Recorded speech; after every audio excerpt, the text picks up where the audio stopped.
Assalamualaikum warahmatullahi wabarakatuh.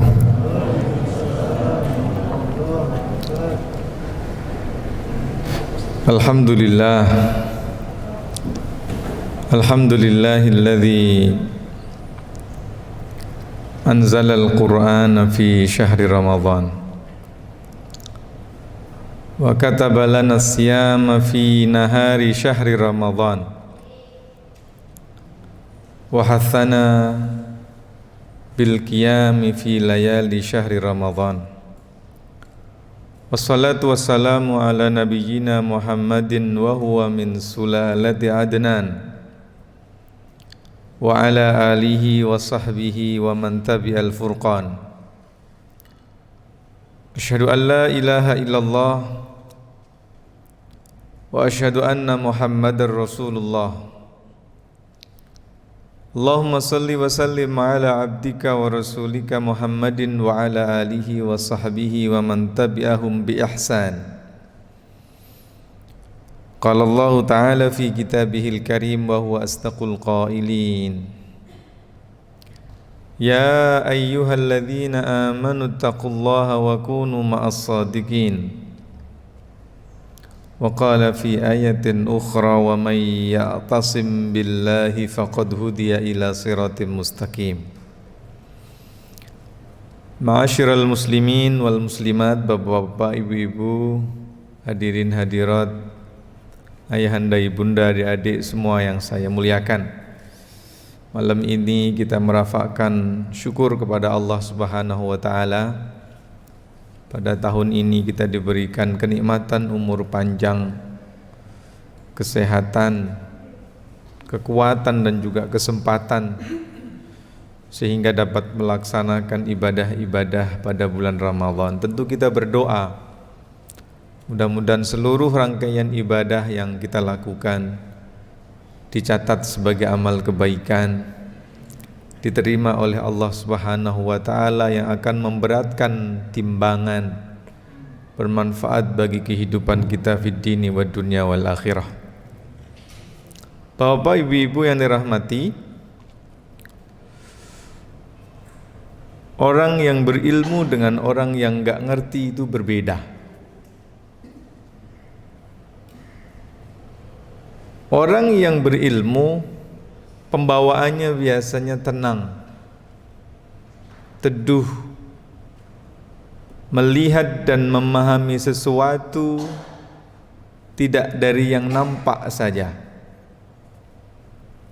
Sementara orang yang tidak berilmu biasanya tergesa-gesa, berapi-api, mudah menyimpulkan, dan seringkali terjatuh pada menyalah-nyalahkan. Oleh karena itu Allah menyebut kul hal yastawil ladzina ya'lamuna wal ladzina la ya'lamun. Pertanyaan sesungguhnya, tetapi Allah hadirkan bukan untuk bertanya, karena Allah itu mungkin enggak tahu. Ya, kalau secara normalnya orang bertanya itu motifnya ingin tahu. Tapi ketika Allah bertanya, tentu motifnya bukan karena Allah enggak tahu, tapi Allah ingin punya tujuan lain. Tujuannya apa? Salah satunya adalah Allah mengingkari orang yang enggak mau belajar. Kalau ada orang hidup padahal yang menjadi keistimewaan ia hidup itu adalah akal dan enggak mau belajar, itu yang tidak dikehendaki oleh Allah. Nah, oleh karena itu sejak awal ketika Quran itu diturunkan untuk menghadirkan tradisi keilmuan. Peristiwa Gua Hira sebagai pembuka wahyu yang disampaikan kepada Nabi Muhammad pada saat itu, yang disampaikan adalah Iqra, Padahal Nabi nggak bisa baca, nggak bisa nulis. Karena Allah ingin mendidik Nabi secara khusus supaya orang nanti tidak bisa membantah bahwa Quran itu datang dari Allah. Sebab kalau Nabi Muhammad itu bisa nulis, bisa baca, maka nanti ketika menyampaikan ke orang, nah itu bikinan Muhammad. Tapi sejak kecil sampai dewasa tidak ada yang pernah tahu bahwa Muhammad itu bisa baca dan bisa nulis. Iqra katanya. Iqra bismi rabbikal ladzi khalaq. Ini yang kita sebut dengan tradisi dan budaya ilmu. Di saat masyarakat pada ketika itu disebut dengan masyarakat jahiliyah yang bingung untuk menentukan Tuhan saja bingung. Nah, hadir dengan apa? Allah kasih penjelasan, kamu dulu nggak ada. Kemudian dihadirkan dengan satu misi.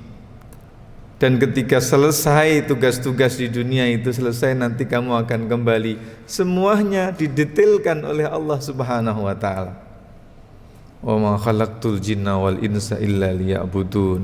Laqad khalaqnal insana min sulalatin min tin. Thumma ilaina turja'un. Ini menjawab semua persoalan-persoalan. Saat dimana orang jahiliyah itu bingung, memiliki apa disebutnya ketidakadilan antara laki-laki dan perempuan. Di saat orang berbicara tentang emansipasi pada saat ini, Islam sudah hadir pada ketika itu. Wa idza busyira ahaduhum bil untha dhalla wajhuhu muswadda wa huwa kadhim. Para suami pada saat itu ketika dapat info istrinya melahirkan anak perempuan, tiba-tiba berubah mukanya menjadi merah kehitam-hitaman, malu. Ternyata sang suami enggak perkasa, punya anak perempuan, sehingga dibunuh hidup-hidup, dikubur hidup-hidup. Islam hadir memberikan pencerahan kepada masyarakat dengan ilmunya. Iqra bismi rabbikal ladzi khalaq. Plato memang sudah ada. Apalagi selain Plato, Pak? Sokrates memang sudah ada. Tapi Allah hadir dengan corak yang berbeda. Tradisi budaya membaca bukan sekedar membaca, tetapi membaca yang dibingkai dengan bismi rabbikal ladzi khalaq. Semua harus dibaca dalam frame. Semuanya adalah ketentuan Allah, itu yang menciptakan kalian. Khalaqal insana min alaq, iqra wa rabbukal akram alladzi 'allama bil qalam. Qalam, pen. Dan itu adalah ikon keilmuan, sampai kapanpun itu menjadi ikon. Nah, itu agama Islam. Makanya orang Islam itu semestinya nggak pusing. Kenapa? Sebab dia memiliki bekal yang cukup untuk memahami, menafsirkan dan menginterpretasikan segala keadaan.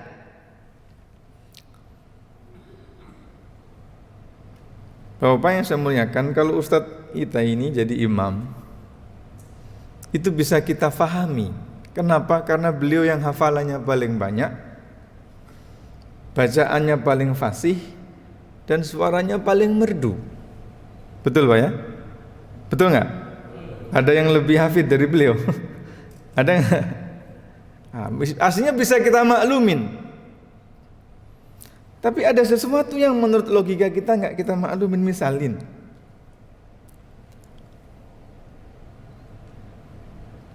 yang kerja di rumah sakit itu biasanya orang-orang pinter, dokter gitu kan, betul nggak Pak ya? Dokter. Ada yang sekolahnya mungkin berbelas-belas tahun itu. Dokter umum saja 7 tahun. Habis itu ngambil spesialis paling cepat 3-4 tahun, nah udah belas tahun itu. Bahkan tidak sedikit dokter dan guru besar yang kerja di rumah sakit. Betul Pak nggak? Betul. Tapi ternyata kita dapat kabar, informasi dan data, ternyata CEO rumah sakit tersebut itu nggak lulus SD. Betul nggak Pak? Ada nggak kejadian kayak gini? Bapak pusing nggak? Kok nggak bisa difahami? Betul nggak Pak? Betul nggak Pak? Betul Bu? Sama seperti ada ibu-ibu tuh yang cerdas, cantik, pinter, ternyata dapat suami yang gimana Pak suaminya kira-kira? Udah hitam, jelek, miskin lagi. Ada nggak kejadian kayak gitu? Ada nggak? Bu, ada Bu? Bu? Nggak ada. Yalah kalau udah dari suami yang ganteng semua lah, ya kan? Ada juga bapak yang ganteng, cerdas, gagah, ibunya cantik, hebat, anaknya ada yang kayak begitu. Sebaliknya ada yang orang tuanya dilihat mata tuh nggak enak, tapi anaknya masya Allah bagus-bagus, subur-subur, lucu-lucu. Betul nggak Pak? Kalau orang nggak memiliki kemampuan untuk memahami sesuatu, pusing dia. Sama seperti ada di sebuah negeri orang pintar itu banyak, guru besar banyak, yang paling kaya banyak, tetapi yang ditentukan oleh Allah untuk menjadi pemimpin bukan dari kriteria itu semuanya. Bapak pusing apa enggak? Saya enggak ngomongin siapa-siapa ya.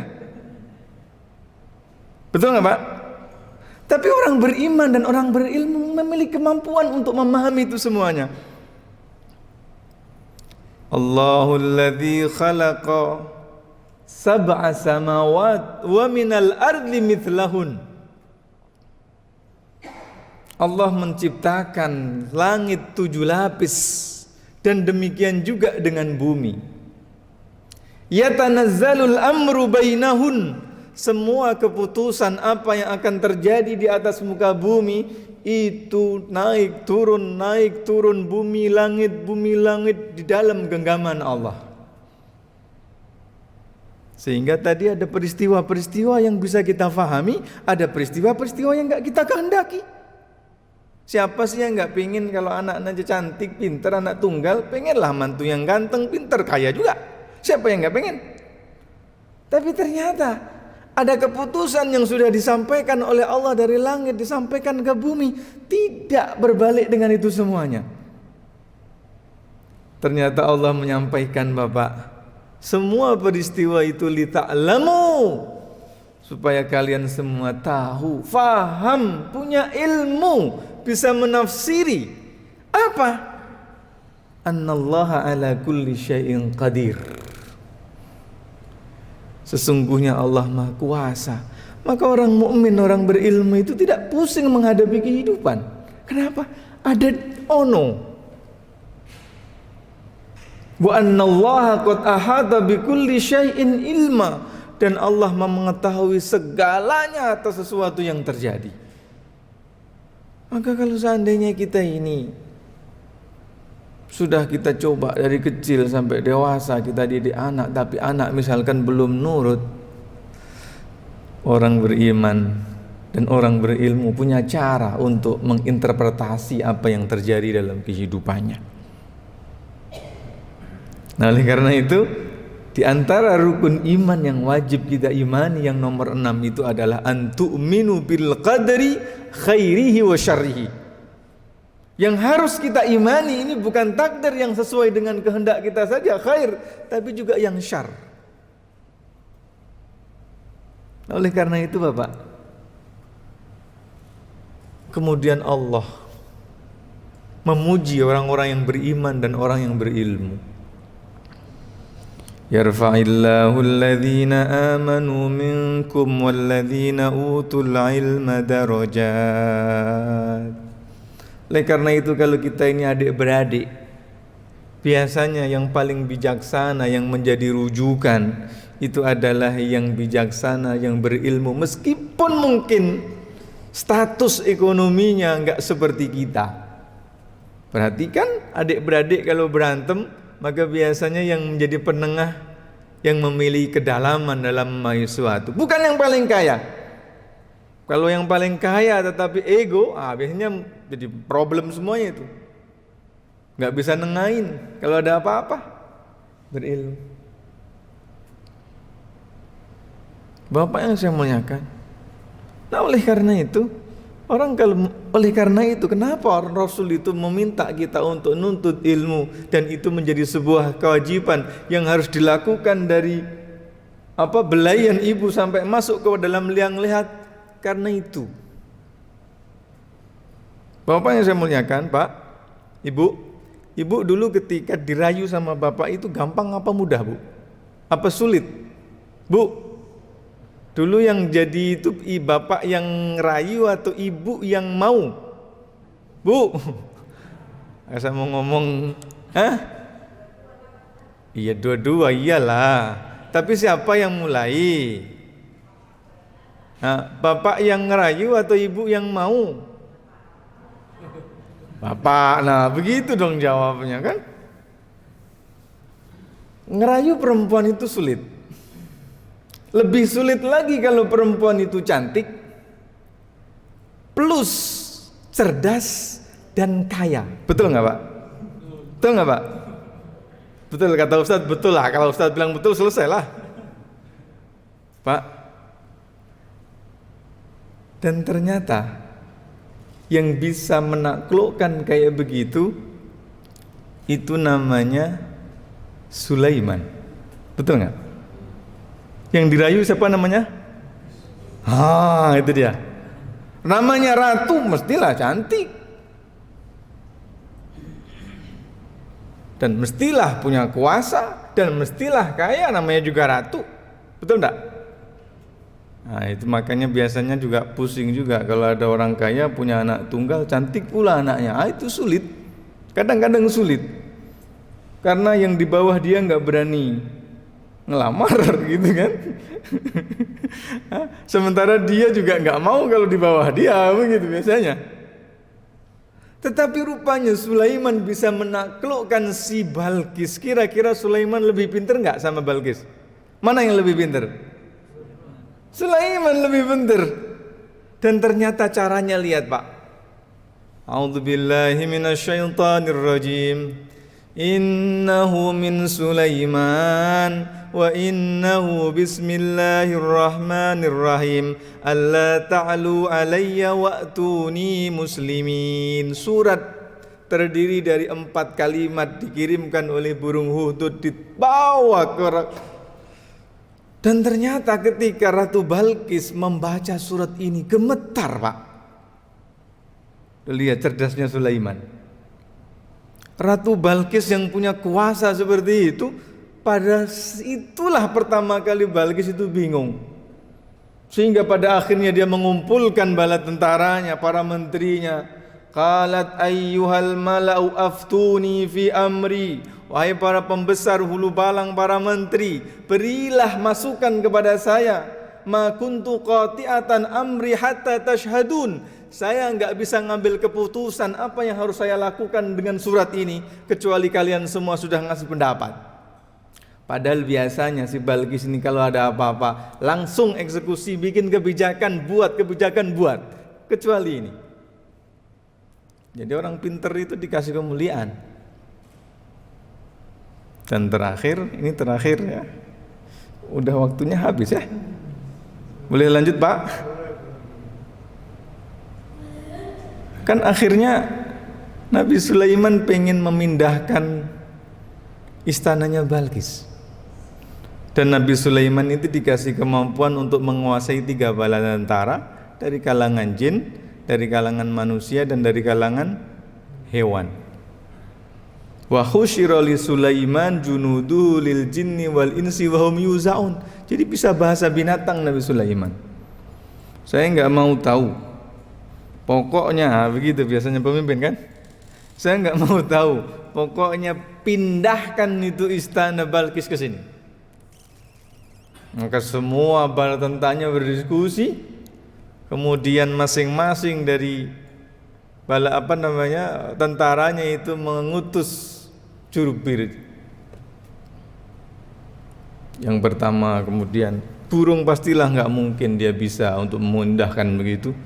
Burung bisanya cuma ngambil dedaunan rumput, dibawa dikasih makan sama anaknya. Jadi dia nyerah dulu. Mana mungkin dia bisa mindahkan apa? Mindahkan istana, nggak mungkin itu. Maka ternyata yang pertama Pak, yang ngomong itu adalah Ifrit.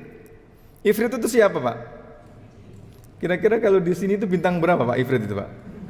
Loh bener loh ini pertanyaannya. Kalau di komplek AL ya? AU. Kalau di AU ini kira-kira apa ini yang paling tinggi? Bintang 5 lah, itu Ifrit. Jin Ifrit ini kan? Tinggi itu. Dan dia udah ngomong. Wa qala ifritum minal jin ana atika bihi qabla an taquma min maqamik. Mohon maaf Tuan Raja Diraja Sulaiman, saya akan mengambil proyek pemindahan ini sesaat selepas engkau berdiri dari singgasanamu. Kira-kira kalau sudah bintang 5 ngomong, ada yang berani enggak? Ada yang berani? Kalau sudah bintang 5 udah ngajukan tendernya, aku bisa. Kira-kira yang lain berani apa enggak? Pak? Enggak ada. Dan ternyata ada satu lagi yang dari kalangan apa ini kira-kira? Wa qala alladhi indahu ilmun minal kitab. Ilmu ya. Wa qala alladhi indahu ilmun minal kitab ana atika bihi qabla an yartadda ilaika tarfuk. Dan kemudian ternyata berkatalah orang, sosok yang memiliki pengetahuan tentang ilmu di dalam kitab. Jin sudah menunjukkan jubirnya. Burung gak mungkin dia bisa ngikutin kontestasi ini. Tinggal satu lagi bangsa bala tentaranya, yaitu dia manusia. Tapi bukan sembarang manusia, tapi manusia yang memiliki ilmun minal kitab. Apa katanya? Ana atika bihi qabla ayyartadda ilaika tarfuk. Mohon maaf Tuan Diraja, kalau seandainya Ifrit tadi itu bisa berjanji, bisa memindahkan Ratu Istana Balkis sesaat engkau berdiri dari singgasana, mohon kiranya Tuan Diraja memberi kesempatan kepada saya. Insya Allah saya akan pindahkan dalam sekejap mata saja. Lebih cepat mana Pak? Lebih cepat mana? Sekejap mata. Dan ternyata yang bisa kayak begitu siapa? Alladzi indahu ilmun minal kitab. Artinya orang itu kalau punya ilmu Pak, jangankan ke orang, jin saja kalah. Makanya bapak-bapak kalau lampu mati, ibu takut genderuwo, itu khawatirnya nggak ada ilmu di sininya. Sama genderuwo aja takut. Sementara kalau ada orang ilmu, Ifrit kalah Pak. Dan ternyata yang seperti ini pernah terjadi di zamannya Imam Ahmad bin Hambal. Imam Ahmad bin Hambal itu alim dalam bidang hadis.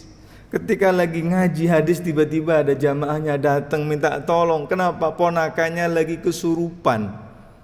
Sang imam ini lagi asyik membaca kitab hadis, maka kemudian ya udah hantarlah saya ke sana. Mohon Tuan Imam, sekarang kondisinya udah memprihatinkan. Ya, tapi saya lagi tanggung, ini lagi baca kitab. Ya sudah, kalau kayak begitu ini bawah. Surbanya dibawain, ya udah bawah, nanti saya nyusul. Belum sampai rumah Pak, jin yang kesurup tadi itu udah keluar, udah sadar ponakan itu. Para ulama menyebutkan, surbanya orang alim pun itu ditakutin sama jin Pak. Dan ketika Imam Ahmad meninggal, santrinya nyoba Pak, ngetes ilmu. Dulu guru saya ketika diminta untuk kayak begini dengan ininya kabur. Maka ketika dia ini, sang santri ini kemudian menjadi ustadz juga, begitu kira-kira. Ada yang begitu, dibawain Pak surbanya. Kira-kira kabur nggak Pak setannya Pak? Makanya Pak, saya itu nggak berani kalau dipanggil orang untuk ngusir jin itu. Kenapa? Nanti semakin saya bacain semakin melotot dia nanti. Karena kita bukan orang berilmu. Nah, oleh karena itu bacaannya sama, tetapi yang menentukan siapa yang baca. Bener, saya itu kalau dipanggil orang ada yang kesurupan, saya itu nggak berani. Takut semakin saya baca bukannya makin kan? Begitu. Jadi ilmu. Bapak yang dirahmati Allah Subhanahu wa taala, ini kayaknya sudah offsetnya banyak ini. Ya. Dan cerita dalam Al-Qur'an tentang ini banyak. Insyaallah mudah-mudahan suatu saat bisa kita lanjutkan. Mohon maaf atas waktu yang saya ambil agak banyak, dan terima kasih. Mudah-mudahan kita tetap dikasih kesempatan oleh Allah untuk terus menuntut ilmu sampai ke liang lahat. Minal mahdi ilal lahdi. Wallahul muwafiq ila aqwamit thoriq. Assalamualaikum warahmatullahi wabarakatuh.